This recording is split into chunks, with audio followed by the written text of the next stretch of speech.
देवता के जो दुख थे वो दुखों से मुक्त हो गए और संपत्तिवान धनवान हो गए।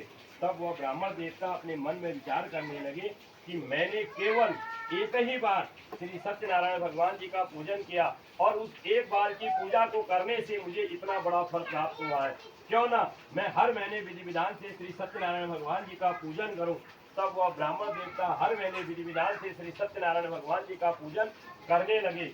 जब वह हर महीने विधि विधान से श्री सत्यनारायण भगवान जी का पूजन करने लगे तो उस पूजा के प्रभाव से उस ब्राह्मण देवता को क्या फल प्राप्त हुआ? उस पूजा के प्रभाव से उस ब्राह्मण देवता के जितने भी कष्ट थे, जितने भी दुख थे, सारे समाप्त हो गए और धनवान संपत्तिवान हो गए और इस जीवन में सुख भोग कर अंत में उन्हें मोक्ष का धाम प्राप्त हुआ। इसलिए हे मित्रों, इस पृथ्वी में जो कोई भी मनुष्य इस व्रत को करेगा उसके सभी दुख जो है समाप्त हो जाएंगे। श्रीमद नारायण ने यही श्री नारद जी से कहा था। श्री सूर्य जी बोले वह सब तो मैंने कहा, अब और क्या कहूँ।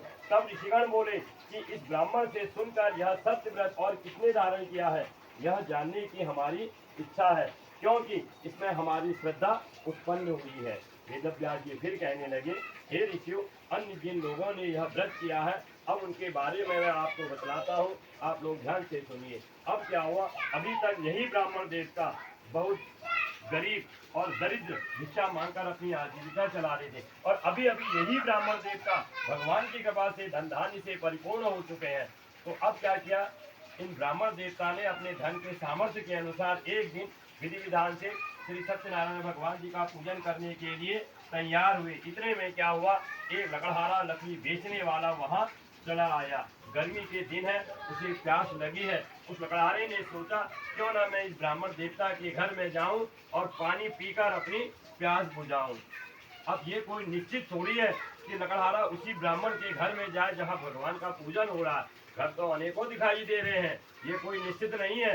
इसीलिए सत्य कहा गया, इस बुद्धि को देने वाले भी भगवान है, इस बुद्धि का हरण करने वाले भी भगवान है। भगवान ने दोनों रास्ते तय किए हैं, एक सत्य का है, एक असत्य का है। ये हमें चयन करना है, हमें कौन से रास्ते चलना होगा। तो भगवान ने क्या किया, उस लकड़हारे के मन में एक ऐसी सोच डाली जिससे उस लकड़हारे ने सोचा क्यों न मैं इस ब्राह्मण देवता के घर में जाऊं, पानी पीकर अपनी प्यास बुझाऊं। लकड़हारा ब्राह्मण देवता के आंगन में गया, सर से लकड़ी का गट्ठा उतार कर आंगन में रख दिया और ब्राह्मण देवता के घर के अंदर प्रवेश करने लगा। अब उस लकड़हारे को थोड़ी पता है कि